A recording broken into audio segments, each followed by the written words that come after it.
Viewers নমস্কার, আমি doctor Jayanta বাইন, plastic surgeon. তো আমাদের এই ভাইয়ের আমরা স্টেজ 2 হেয়ার ট্রান্সপ্লান্ট করব। আপনাদের দেখে মনে হতে পারে যে স্টেজ 2 হেয়ার ট্রান্সপ্লান্ট কেন দরকার, ওনার তো চুল অনেক রয়েছে।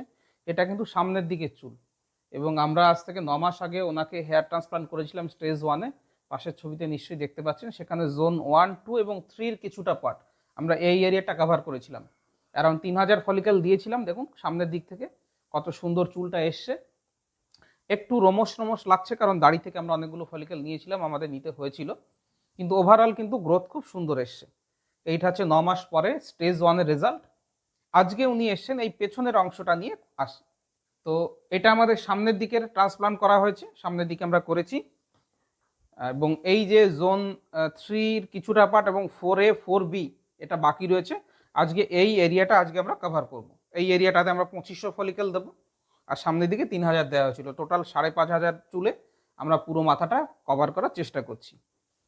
এবার যেহেতু ওনার গ্রেড 7 বাল্ডনেস ছিল, আমরা কিন্তু ভীষণ হাই ডেন্সিটি যে দিতে পেরেছি সে কথা বলবো না। 90 ডিগ্রিতে দেখলে আপনাদের একটু ফাঁকা ফাঁকা মনেও হতে পারে, কিন্তু আমার মনে হয় ওনার যে কন্ডিশন ছিল সেই অনুযায়ী যদি আমরা দেখি, রেজাল্টটা যথেষ্ট সুন্দর হয়েছে বা ভালো হয়েছে, এবং আমাদের এই ভাইও কিন্তু যথেষ্ট খুশি। তো আজকে আমরা স্টেজ 2 ট্রান্সপ্লান্টটা করব, এবং আমি দেখেছি আমরা যতটা এই গ্রেড 6-7-এর হেয়ার ট্রান্সপ্লান্ট করি, অনেক ডাক্তারবাবুরাই কিন্তু এটা করতে সাহস পান না, কিন্তু আমরা যেহেতু দাড়ির ফলিকেল নিই, মাথার ফলিকেল নিই, আমাদের পক্ষে এই জিনিসটা করা পসিবল হয়, এবং মোটামুটি একটা রেজাল্ট আমরা দিতে পারি। তো এই ভাই ভরসা করে ফার্স্ট টেস্ট করিয়েছেন, সেকেন্ড টেস্টটাও করাতে এসছেন। তো আজকে আমরা স্টেজ 2টা করবো। তো স্টেজ 2 মার্কিং একটু করে দিই।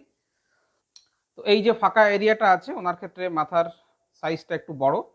এই ফাঁকা এরিয়াটাকে বেসিক্যালি আমরা দুটো জোনে ডিভাইড করব, 4A এবং 4B। কিছুটা 3 নম্বর যেটা জোন আছে সেখানেও কিছুটা ওভারল্যাপ হবে, এই যে এই এরিয়াটা, এই যে দেখতে পাচ্ছেন হালকা পাতলা মতো মনে হচ্ছে, এটা হচ্ছে জোন 3 পেছনের পার্টটা। এখানে আমরা কিছু ফলিকেল ডেফিনেটলি করব।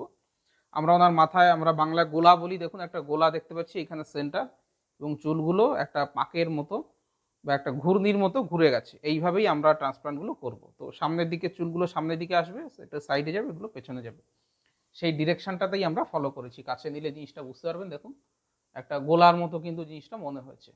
এই জিনিসটাকে ক্রিয়েট করা যথেষ্ট ডিফিকাল্ট বিষয়, আমরা চেষ্টা করব সেই জিনিসটা করতে। হ্যাঁ, আর এইটা হচ্ছে ওনার সামনের দিককার চুলের অংশ, আপনাদের খুব ক্লোজ ভিউতেও দেখাচ্ছি, এটা ক্লোজ ভিউ। ঠিক আছে। হেয়ার ট্রান্সপ্লান্ট নিয়ে আমাদের মনে অনেক প্রশ্ন থাকে, অনেক ভয়ভীতি থাকে, আপনাদের মনেও নিশ্চয়ই থাকতে পারে। যদি কোনো রকম কিছু জানতে চান, আমার ভিডিও দেয়া আছে, 300-র উপরে ভিডিও সম্ভবত ইউটিউবে রয়েছে। তাছাড়াও আপনারা এসে আমাকে দেখাতে পারেন বা কমেন্ট বক্সে এসে কমেন্ট করতে পারেন, আমি প্রত্যেকটা কমেন্টের উত্তর দেবো। প্রত্যেকটা হেয়ার ট্রান্সপ্লান্টের পেশেন্টকে আলাদা আলাদাভাবে কিন্তু বিচার বিবেচনা করতে হবে। সবার জন্য একই প্রেসক্রিপশন নয়, সবার জন্য একই ওষুধ নয়। কীরকম কন্ডিশন আছে, কতটা চুল ফাঁকা হয়ে গেছে, ডোনার এরিয়া কেমন আছে, পেশেন্টের বয়স কত, স্মোকিং করেন কিনা, এই সমস্ত বিষয় মাথায় রেখে আমাদেরকে প্ল্যানিং করতে হয়।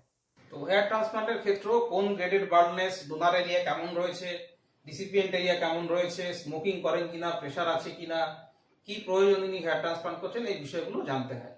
তো আপনারা চাইলে আমার সঙ্গে কনসালটেশন করতে পারেন।